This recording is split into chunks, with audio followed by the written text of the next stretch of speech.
और जय हिंद साथियों, आप सभी को मेरा प्यार भरा नमस्कार। मैं मुकेश यादव, मैं टारगेट से। और आज हम लोग पढ़ेंगे कक्षा 9 की मैथ एक्सरसाइज 13.1 का क्वेश्चन नंबर फर्स्ट। यदि हम बात करें तो पिछली क्लास में 13.1 से संबंधित जितनी भी बेसिक जानकारियां थी हमने उसको इंट्रोडक्शन पार्ट में कवर किया है। तो हम आपको यही सजेस्ट करेंगे कि ये एक्सरसाइज पढ़ने से पहले इसका जो इंट्रोडक्शन है उसको आप अच्छे से देख लें, फिर ये एक्सरसाइज में कहीं भी समस्या नहीं होने वाली है। तो जैसा कि आज हम लोग फर्स्ट क्वेश्चन 13.1 का पढ़ने वाले हैं। एक बार स्टेटमेंट रीड करेंगे और फिर सॉल्व करने की कोशिश करते हैं। तो यदि हम बात करें पहले क्वेश्चन की, तो हमसे कहा जा रहा है कि 1.5 मीटर लंबा, 1.25 मीटर चौड़ा और 65 सेंटीमीटर गहरा प्लास्टिक का एक डिब्बा बनाया जाना है। यानी एक डिब्बा बना रहा है।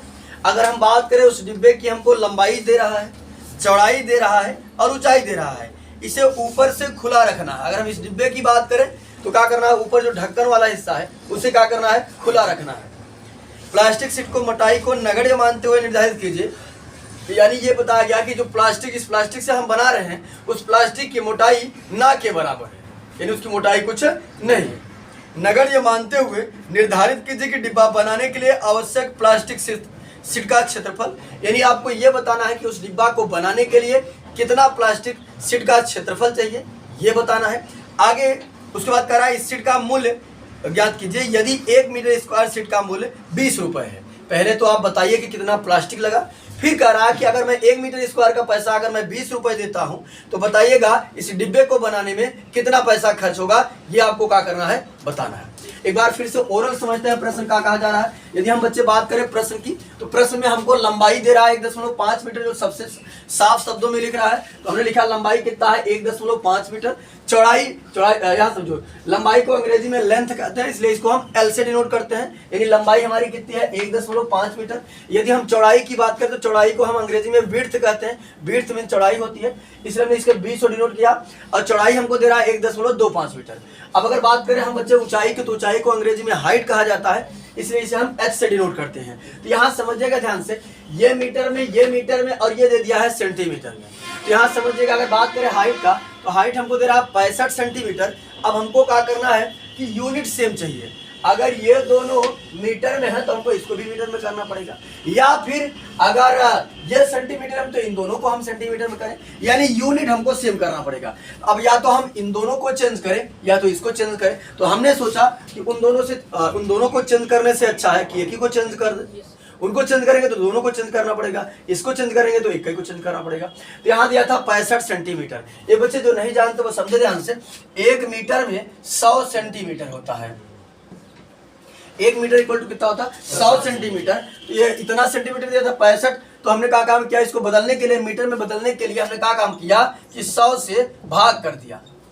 ठीक, 100 से क्या किया, भाग किया। भाग मतलब होता है बटे। अगर आप भाग करना नहीं जानते तो ऐसे समझिएगा बच्चे, पहाड़ा पढ़ेंगे, कई बार जाएगा 0 बार जाएगा, यहाँ हो जाएगा 0 0, घटा देंगे तो आ गया 65। यहाँ 10 लगाएंगे 0 बढ़ जाएगा, 100 छक्का 600, यहाँ बचा 0, यहाँ 5, फिर 10 लगाए तो 0 बढ़ जाएगा, 100 पंचे 500। तो कितना आ जाएगा कुल मिलाकर के अगर हम बात करें तो आया हमारा कुल मिलाकर के 0.65 ये मीटर हो गया।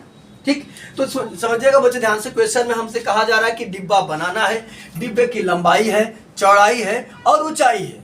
तो अगर आप बताइए उसमें कितना प्लास्टिक लगेगा, उस प्लास्टिक शीट का हमको क्या करना है, क्षेत्रफल बताना है। पहले तो ये है। दूसरा प्रश्न कह रहा है कि अगर मैं 1 मीटर स्क्वायर का पैसा दे रहा हूँ 20 रुपए, तो बताइएगा इस डिब्बे को बनाने में कितना पैसा खर्च होगा।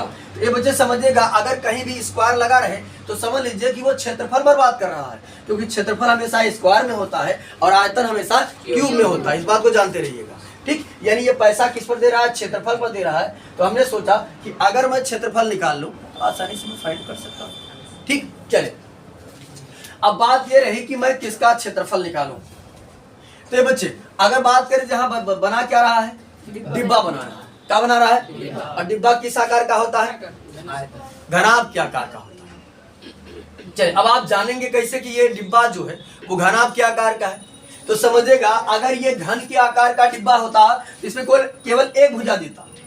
अगर घन के आकार का होता तो केवल और केवल कितना देता, एक भुजा, क्योंकि घन की भुजाएं बराबर होती हैं, है ना।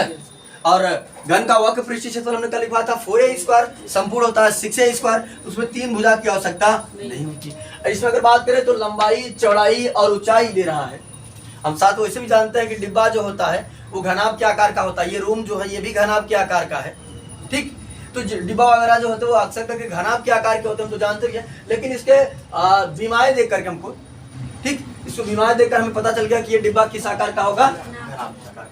तो हम बच्चे क्या काम करेंगे, डिब्बे का क्षेत्रफल निकालेंगे पहले। तो हमसे पूछा जा रहा है कितना प्लास्टिक क्षेत्र का लगेगा, कोई पूछ रहा है, देखिए पहले डिब्बा बनाने के लिए आवश्यक प्लास्टिक शीट का क्षेत्रफल। तो समझिएगा बच्चे ध्यान से, पहला वाला है प्लास्टिक शीट का क्षेत्रफल बराबर, ये बच्चे ये प्लास्टिक बन कहाँ रहा है, लग कहाँ रहा है, डिब्बे में लग रहा है। इसका मतलब कि उतना ही प्लास्टिक लगेगा जितना डिब्बे का क्षेत्रफल होगा। तो प्लास्टिक का क्षेत्रफल बराबर डिब्बे का क्षेत्रफल, डिब्बे का क्षेत्रफल। अब अगर हम बात करें बच्चे तो डिब्बा हमारा किस आकार का है, घनाभ के आकार का। तो घनाभ का हमने पृष्ठीय क्षेत्रफल का लिखवाया था 2 ब्रैकेट में LB plus BH plus HL, और जहां हमने सबको एक्सप्लेन किया था L लेंथ है, B विड्थ है, H हाइट है, ठीक। तो यहां समझिए हो जाएगा 2 ब्रैकेट में LB plus BH plus HL। लेकिन एक समस्या है, समस्या क्या है जानते हैं, समझिएगा, ये इतना लिख दें सही है। अभी समस्या है, अब समस्या क्या है बताते हैं आपको। अगर ये ऊपर वाला हिस्सा अगर ये ना कहा होता कि खुला होता तब तो हम फार्मूला लगा देते, हो जाता संपूर्ण का पृष्ठीय क्षेत्रफल, तो घनाभ का संपूर्ण पृष्ठीय क्षेत्रफल, ठीक। लेकिन अगर हम बात करें तो ये डिब्बा जो है, तो यहाँ समझिएगा बच्चे ध्यान से, ये डिब्बा जो है वो ऊपर से खुला है। अगर हम इसको लेट करें बच्चे, ये जो है अगर मान लेते हैं ये घनाभ के आकार का, इसमें देखिए लंबाई, चौड़ाई, ऊंचाई भी कुछ है ना। तो समझिएगा ध्यान से, अगर हम इसको ऊपर से, अगर मान लेते ये बड़ा सा होता, ऊपर को अगर हम खोल देते तो ऊपर की एक फलक गायब हो जाती है ना। और अगर हम बात करें ऊपर की एक फलक में, अब मान लेते ये फलक थी, इसको हमने गायब कर दिया, एक फलक में क्या है, ऐसे लंबाई है, ऐसे क्या है, चौड़ाई है। यानी एक फलक जो घट रहा है उसमें से घट क्या रहा है, लंबाई इंटू चौड़ाई, यानी ऊपर वाली फलक का क्षेत्रफल। और प्लास्टिक जो है उसकी मोटाई नगड़ी के बराबर है, वो किसका काम करेगा, आयत के जैसा दिखेगा, है ना। यानी कि हमारा घटेगा का एक फलक घट जा रही है क्योंकि ऊपर का फलक खुला हुआ है, माइनस L इंटू B। अब हम क्या काम करते हैं, सारी वैल्यू रख देते हैं। तो ये बच्चे समझेगा, हो गया 2 ब्रैकेट में L कितना है 1.5 इंटू B कितना है 1.25,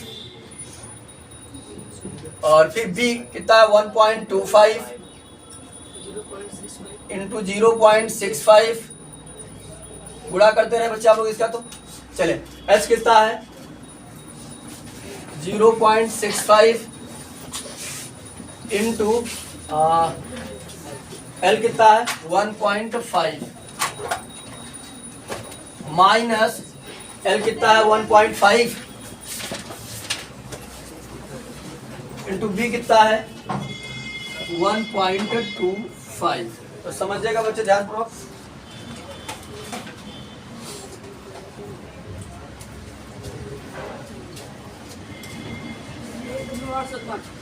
इसका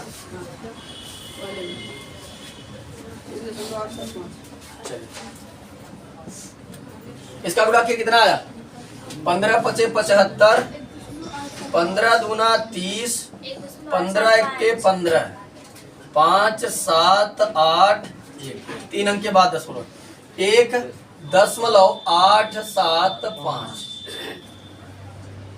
आप जिस तरीके से गुणा करना चाहते हैं उस तरीके से कर सकते हैं। 1.5 में हमने 1.25 का गुणा किया तो कितना आ गया 1.875। फिर इसका गुणा करेंगे बच्चे 1.25 में हम गुणा करेंगे 0.65। किसने किया है 125 पंचे 625 और 125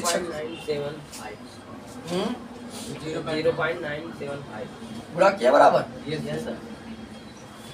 इसका करेंगे हम तो हो जाएगा 6 35 का 0, 6 दूनी 12 3 15, 6 1 7, 5 2 6 5 11 1 7 1 8, 3 अंक के बाद दशमलव कितना आया था 0.975 अच्छा सॉरी 4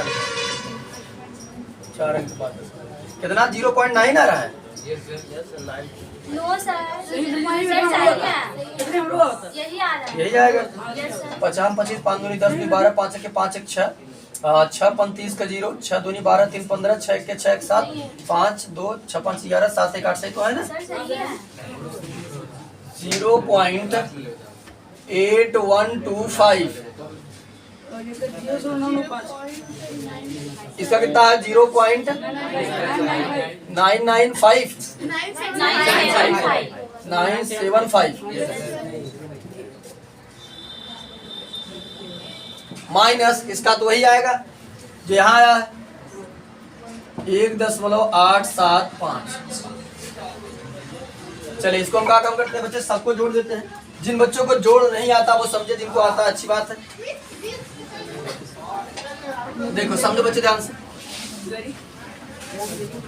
यहाँ से बच्चे जोड़ते हम 1.875 को हमने लिख लिया। जोड़ने का तरीका है कि दशमलव के ठीक सामने दशमलव लगाते हैं, इधर वाले अंक को इधर लिखते हैं, उधर वाले अंक को उधर लिखते हैं। इधर था 0 तो 0, उधर था 8 1 2 5। फिर अगर की बात करें तो यहाँ दशमलव के ठीक सामने दशमलव, इधर था 0, उधर था 9 7 5।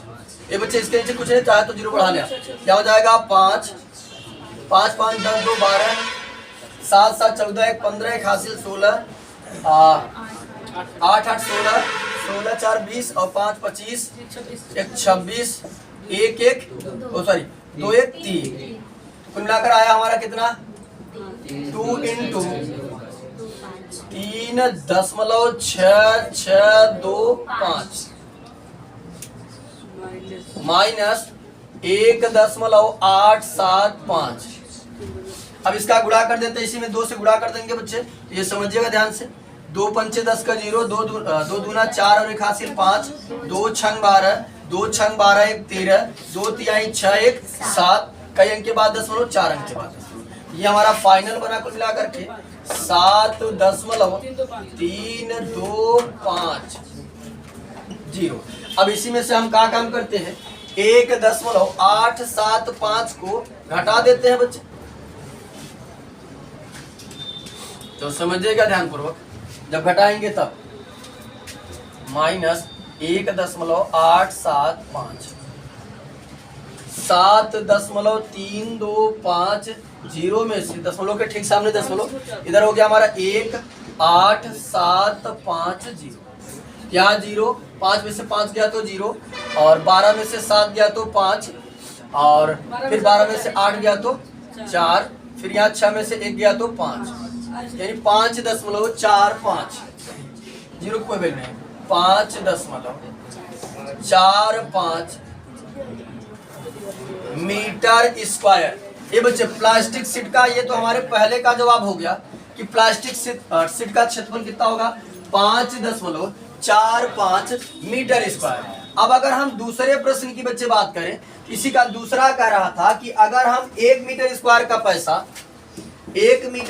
का पैसा 20 रुपए दे रहे हैं तो डिब्बे को बनाने में कितना पैसा खर्च होगा। तो हमने तो ये पता कर लिया बच्चे कि डिब्बे को बनाने में कितना प्लास्टिक लगेगी। ये डिब्बे को बनाने में 5.45 मीटर स्क्वायर प्लास्टिक शीट का क्षेत्रफल लगेगा। अब अगर हम बात करें 1 मीटर स्क्वायर का पैसा कितना दे रहा है 20, इतने मीटर का स्क्वायर का पैसा कितना होगा, क्या करेंगे हम गुणा कर देंगे ना। जैसे मान लेते हैं अगर एक सेब का दाम 2 रुपए तो 4 सेब का दाम 8 रुपए। कैसे पता, एक का आपने क्या किया क्वांटिटी इंटू 4 रहते, क्वांटिटी इंटू रेट कर दिया आपने, 2 रुपए था ना, क्वांटिटी इंटू रेट तो 4 दूनी 8 हो गया। ठीक, एक सेब का पता था, उसके बाद जितना चाहिए था उतना आपने गुणा कर दिया। इसी प्रकार 1 मीटर स्क्वायर का पता था, अब इतने का चाहिए तो इतने क्या करेंगे गुणा कर देंगे। क्या लिखेंगे, दूसरा क्या पूछा था, शीट का मूल्य, प्लास्टिक शीट का मूल्य।